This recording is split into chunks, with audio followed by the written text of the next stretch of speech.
Buenos dias po sa ating lahat mga kaibigan. Welcome sa ating channel. Eto. At matapos nga po ang malawakang pagulan at pagbaha sa iba't ibang dako po ng ating bansa mga kaibigan na isang suni ang nabiktima po ng pagkabasa mga kabalita. At ito dinala sa atin dahil hindi po nila alam at na-plug in ang unit na ito mga kaibigan. Napansin na lamang po nila na umuusok ang loob. So ito po ang pag-check natin mga kaibigan. Marami po ang pumutok na fuse dito sa ating board na ito mga kaibigan. Dahil syempre na-plug in ba naman ng ito ay basa. Kahit anong appliances po yan mga kabalita, once na yan po ay naisaksak po natin ay talagang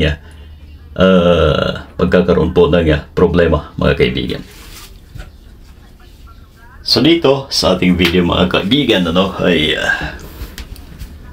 masasabi po natin na wala po siyang power dahil wala pong nagsusupply daw sa ating standby voltage mga kaibigan, dahil pumutok nga po ang ating mga piyesa. Sa puntong ito ay siguro magagawa naman po natin ang paraan yan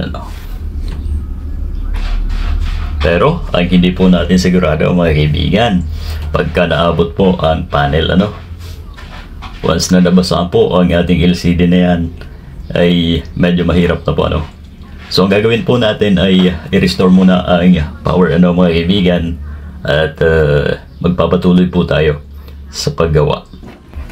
At ito na nga mga kaibigan to cut the long story short mga kabalita ay nilinis po natin, na-blower din po at napatuyo na-restore ang power mga kaibigan.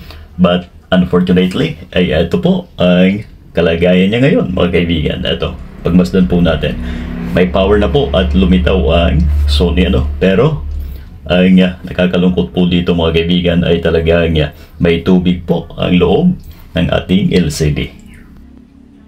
So sa ganyang pagkakataon mga kaibigan ay mahihirapan na po tayo na magpatuyo pagka yan ay marami po ang pumasok sa loob po ng ating LCD mga kaibigan.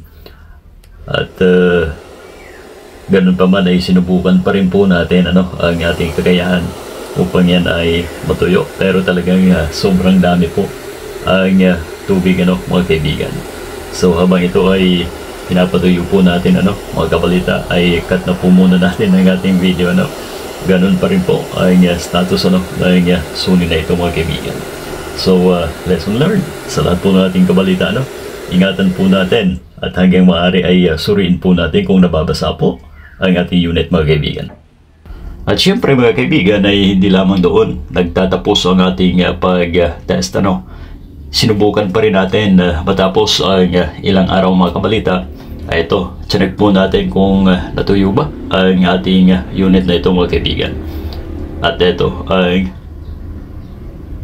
ayun, ganun pa rin po kung inyo pong mapapansin mga kaibigan dito sa babang parte ay makikita nyo ang parang line dyan po halos ang tubig na stuck at kung itatanong nyo po sa akin dahil ito ay nabasa, may mga instance din na nabasa ang ibang unit pero gumana pa rin po mga kabalita. Yun ay masasagot po natin masasabi depende sa pagkakabasa yan mga kaibigan, dahil ito ay talagang doon mismo sa kung saan nanggagaling ang supply po natin mula sa top board mga kabalita. Papakita ko po sa inyo ang isang unit na nabasa pero ito ay nagagamit ko pa mga kaibigan. Isang sharp po yun.